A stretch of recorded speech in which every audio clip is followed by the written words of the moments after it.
The floodwaters rose rapidly, creeping into homes and swallowing entire communities.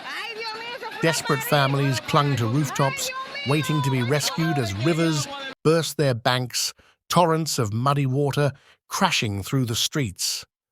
Bridges collapsed one by one, severing transport links and cutting off thousands of victims.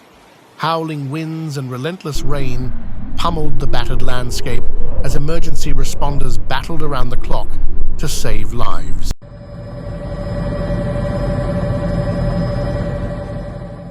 This was the scene of devastation across the Dominican Republic over the past few days, as tropical rainfall unleashed catastrophic flooding that has already claimed at least 21 lives so far.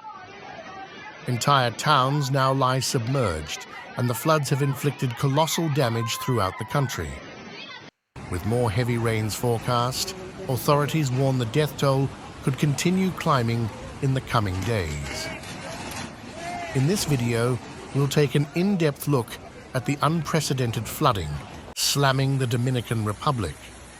You'll see the scale of destruction left behind in flooded communities, where raging rivers invaded homes and forced thousands to evacuate. Hello everyone, and welcome back to SW Weather News Channel. This dangerous weather event has already claimed at least 21 lives so far, and we'll go over all the details around this unfolding situation.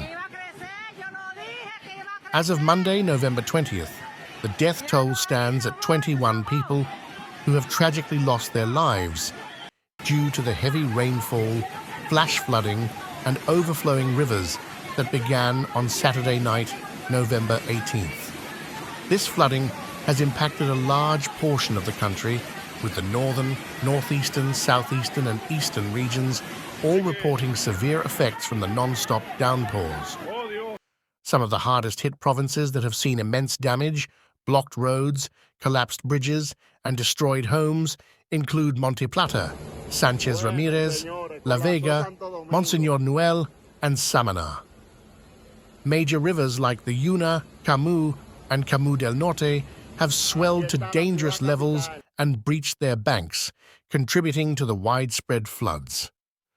Shocking statistics show that over 8,400 people have been evacuated from high-risk zones, with more than 5,000 citizens currently taking shelter in emergency refugee sites.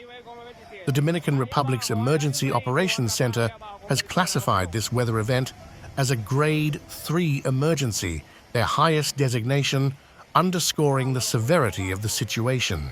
Around the clock, rescue missions are underway, with crews in boats and helicopters working tirelessly to evacuate people trapped by rising floodwaters. The Navy has deployed teams to aid in rescue efforts, especially in the most devastated provinces. Sadly, some communities have lost access to drinking water due to high turbidity levels from all the flood runoff. On top of this, Dominican agriculture has taken a terrible hit, with thousands of acres of cropland ruined right before harvest. Numerous towns and villages have essentially been cut off when key bridges collapsed and roads became impassable under the deluge. Meteorologists warn that heavy rains are forecast to continue, raising grave concerns that the death toll could climb even higher in the coming days.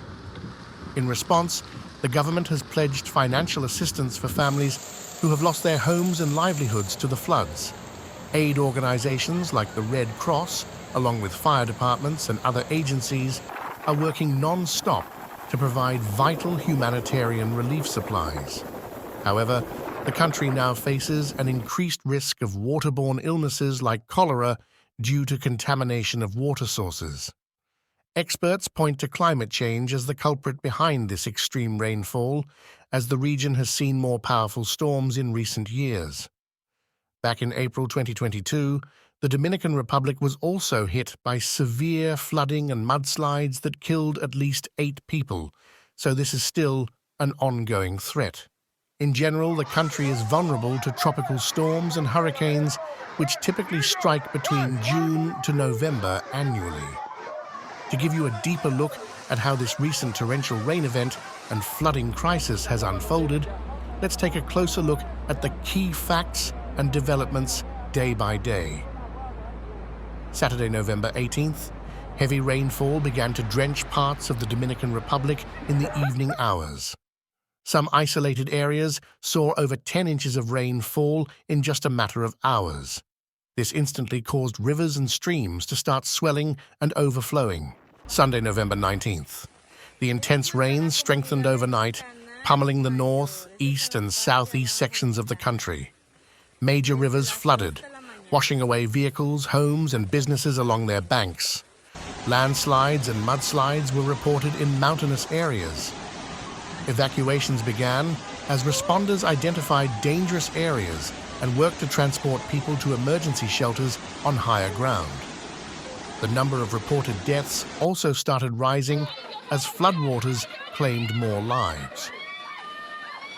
Monday, November 20th.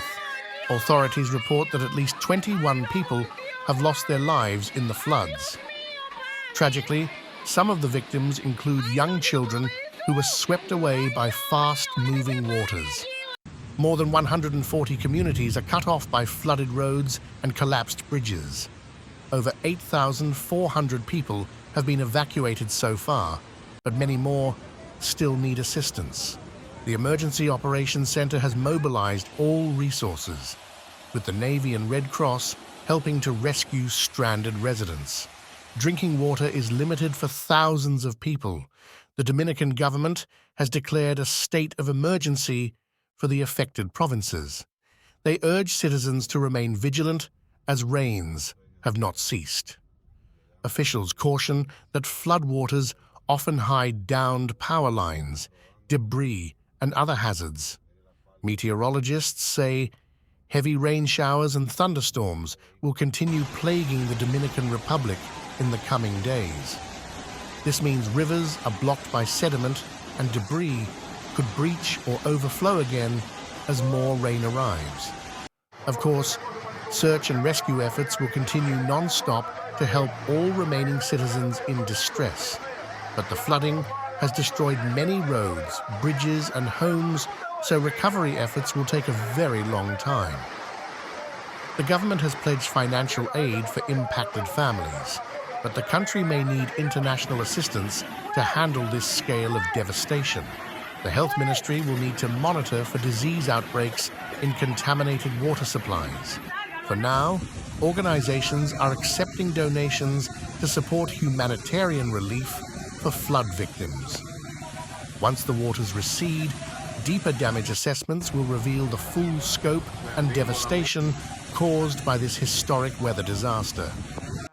While the Dominican Republic is no stranger to tropical rainfall, storms seem to be growing more severe as the world warms, according to the latest climate science.